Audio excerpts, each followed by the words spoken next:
This is the Focus Shift podcast, your best listening experience for creating your best online business. We'll focus on topics that help you get discovered. So sit back, listen, take notes if you like, and get excited about growing your business. So I want you to imagine trying to merge a heavy metal band and a classical symphony orchestra. Oh, wow. Right. And then on top of that, you ask a robot to produce their debut album. I mean, on paper, that sounds like an absolute disaster. Exactly. A chaotic, soulless disaster. You'd expect the distorted guitars to just completely drown out the delicate cellos. Yeah, and you'd assume the machine pressing the record would just flatten the whole thing into some, I don't know, generic, sterilized audio file. Right. Usually when we talk about technology entering a deeply creative human space, that is the exact expectation of friction we have. We assume the tech is going to come in and just, smooth out all those beautiful, messy human edges. But today, we are looking at a scenario that completely flips that whole man versus machine narrative right on its head. So, welcome to this deep dive. Glad to be here. Today, we're exploring an incredible story originally featured in an interview on the PhotoBiz Growth Hub. Which, for those who don't know, is a platform dedicated to helping creative professionals scale their businesses. Exactly. And the story focuses on a Detroit-based photographer named Shawn Lee, who merged his business with his wife Tay's photography business. It's such a fascinating case study. It really is. We're going to look at how they navigated that deeply personal merger and how they used an AI website creator to build their digital home. Yeah, it's basically a masterclass in brand evolution and really a blueprint for how new technology can actually preserve humanity in business rather than, erase it. It is a phenomenal blueprint. So where do we start? Well, to ground our conversation right off the bat, while the mechanics of this story involve building a website, this is fundamentally a story about translation. Translation. Yeah. Taking something as nuanced, as layered, and as intimate as a husband and wife creative partnership and translating that into a clear, unified public identity. Which is incredibly difficult to do. Oh, it's so hard. Most businesses fail at this. They compromise until both sides just lose their unique flavor entirely. Right. But what Shawn and Tay managed to do was utilize a digital tool not to generate art for them, but to act as this highly objective mirror. I love that. An objective mirror perfectly reflecting a complex human relationship to the outside world. Exactly. Okay, let's unpack this. Because before we could even talk about how they built this new digital brand or how the technology factored in, we really have to talk about why they merged in the first place. Yeah, the why is crucial here. Because this was not your standard corporate consolidation. You didn't have two giant boards of directors sitting in a glass conference room looking at profit margins. Right. There were no spreadsheets dictating this move. No. Shawn and Tay eventually merged their individual photography practices under the acronym HOCX-SLS. But long before those letters were ever officially stamped on a business card, the reality of their merger was already happening out in the real world. The organic nature of their convergence is what makes the foundation of their business so solid. Yeah. When you read Shawn's own account of this process, you realize that before any paperwork was signed, he and Tay were already operating in these parallel universes that just kept colliding. They're moving through the exact same entrepreneurial and creative spaces in Detroit, right? Exactly. They would show up at events like Black Tech Saturdays. Oh, which is this vibrant hub for tech innovators and Black founders in the city. Right. A huge community staple. And they were both heavily involved in Tech Detroit, too. So the overlap in their professional lives was not some manufactured networking strategy. It was just a natural byproduct of them caring about the exact same community initiatives. Precisely. Shawn has a great way of describing this. He says, quote, "Our missions were perfectly aligned." Yeah, and he actually ties this back to what he calls his rock that philosophy. Oh, right. And for a bit of context for you listening, that philosophy is essentially his personal mantra for relentless, unapologetic evolution. Yeah, he views growth not as a scary disruption, but as a mandatory part of being an artist. So recognizing that he and Tay were naturally evolving in the same direction was just part of that mindset for him. It makes total sense. It really makes me think of two independent musicians who are out gigging as solo acts. They keep showing up at the same venues, they keep getting booked on the same bills. And one day they look at each other in the green room and realize, wait a minute, we've accidentally formed a band. Exactly. Right. They didn't have to force a merger. They just gave a name to a reality that already existed. That's a great analogy. But I have to push back on this romantic idea of the accidental band for a second. Okay, play devil's advocate. Merging two established, highly creative solo acts is incredibly risky. Usually that results in a massive clash of egos. Oh, absolutely. You have two people who are used to having complete creative control suddenly fighting over the steering wheel. So how do they avoid turning this into, like, a battle for the spotlight? Well, what's fascinating here is that they bypass that clash of egos by completely ignoring the traditional advice of a business merger. What do you mean? Usually when two entities combine, the immediate instinct is to homogenize. Right, you sand down the rough edges. Exactly. You compromise on the branding, and you try to blend into one unified, identical blob so you present a consistent front. Which usually means nobody is happy. Right. But Shawn and Tay did the exact opposite. They leaned entirely into their distinct individual styles. Oh, that's interesting. They recognized that successful collaborations aren't built on total similarity. They are built on complementary alignment. So they agreed on the destination, which was elevating the Detroit community, but they drove completely different vehicles to get there. Bingo. They didn't try to make Tay shoot like Shawn, or make Shawn edit like Tay. That is such a vital distinction to make. But, recognizing that synergy is really only half the battle. True. Once they agreed they were heading to the same destination, they had to figure out how to divide the labor so they weren't constantly stepping on each other's toes. And this brings us to how they intentionally weaponized their contrasting styles. Yes. Shawn lays this out very clearly in the interview. He describes his own style and role as the high-octane energy. Which fits his aesthetic perfectly. Yeah, his photography is bold, it's fast-paced, it's focused on growth and pushing boundaries, and then he describes Tay as the heart. Her work provides the empathy, the quiet narrative depth. And the grounding authenticity. And Shawn emphasizes that neither role is secondary. There is no lead singer and backup singer here. He sums it up with this incredible quote, actually. He says, "It's not just that we add to each other, we multiply." We multiply. Love that. That shift from addition to multiplication is really the secret engine of any great partnership. Break that down a bit more. So addition is just putting two identical things next to each other to get a slightly bigger pile, right? Right. Multiplication happens when two entirely different elements interact to create a completely new scale of impact. Ah, I see. If Shawn just partnered with another high-octane photographer, they would just burn out twice as fast. It'd be exhausting. Exactly. By pairing high-octane energy with deep, empathetic narrative, they created a business that can move fast without losing its soul. It's like adjusting the contrast and saturation sliders on a photograph. Shawn is jacking up the contrast, making everything sharp, bold, dynamic, while Tay is adjusting the warmth. Making sure the final image feels human and inviting. Right. Emotionally resonant. You absolutely need both of those sliders to make the final picture work. That's a perfect way to visualize it. But wait, I need to stop you there and play devil's advocate again for a second. Go for it. Pigeonholing Shawn entirely as the energy and Tay entirely as the heart, it sounds a bit restrictive, doesn't it? How so? Well, if I'm a well-rounded creative, I want to be known for my heart too. Doesn't putting themselves in these strict conceptual boxes risk limiting their individual artistic growth? That is the natural fear of specialization, definitely. But in the context of a small business, trying to avoid those boxes is exactly what kills your passion. Yeah. This division of labor isn't about placing limits on their creativity. It is about shifting the administrative and emotional burden. Okay, explain that. Think about the reality of being an independent solo act. When you are running the show alone, you have to be the high-octane visionary, the empathetic storyteller, the marketing department, the client therapist, and the accountant. Which is a one-way ticket to creative burnout. Exactly. It's exhausting. Moving from a solo act to a powerhouse duo allowed each of them to operate entirely within their specific zone of genius. So Shawn doesn't have to manufacture a quiet, deeply empathetic narrative every single time he shoots, because he trusts Tay to hold that space beautifully. Right. And Tay doesn't have to constantly generate exhausting, aggressive growth strategies because she trusts Shawn to drive that forward. They essentially gave each other permission to stop trying to be everything to everyone. Precisely. They freed each other up to be the absolute best at what they naturally excel at. Which is huge. It is.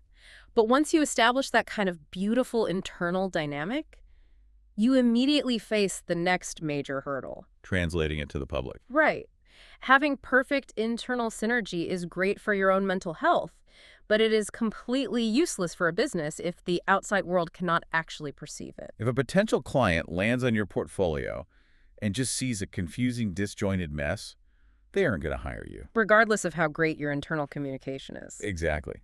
And Shawn was hyper aware of this danger. He specifically mentions wanting to avoid creating a cluttered digital home. Which is a very real risk here. Oh, absolutely. Yeah. When you take two highly distinct brands, the bold energy and the quiet heart, how do you put them under one digital roof without it looking like two separate websites just collided at high speed? This is the exact moment where the technology enters the narrative.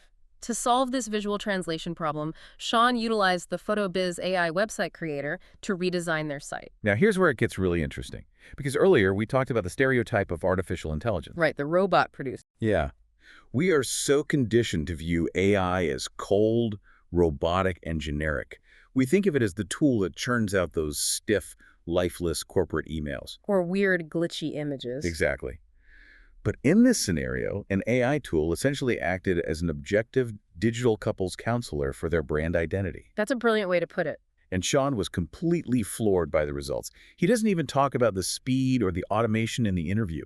His entire focus is on the fact that the tech, quote, actually gets us. The mechanism behind how it got them is what makes this so revolutionary. Right, because usually if you are a husband and wife team trying to build a cohesive website, you hire a human web designer. And you spend weeks trying to articulate your complex vibe. You send over mood boards, you try to explain that you want it to be edgy but soft. And the human designer brings their own inherent biases to the table. They might naturally favor Shawn's bold style and accidentally bury Tay's subtle work or vice versa. Which leads to endless frustrating revision cycles. And a massive amount of what Shawn calls tech stress. Tech stress. I love that term. It's so real. It's very real. But the AI bypassed all of that human bias and communication friction.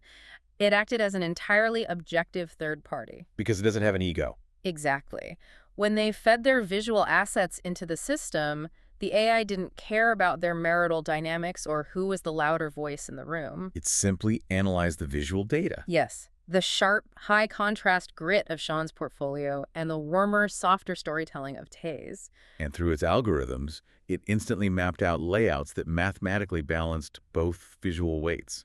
It found the exact structural middle ground that allowed both distinct styles to breathe without competing for the viewer's attention. Which is just staggering to think about, really. We have reached a point where an AI can synthesize the nuance of two human artists and translate their emotional intersection faster and more fairly than a human designer could. It does feel totally counterintuitive that a machine is what ultimately protected their humanity from getting lost in translation. It really does. But Shawn provides a profoundly healthy perspective on how we should view these technological advancements. What does he say? He states, "Tech shouldn't replace your eye. It should free up your hands so you can use your eyes better." Wow.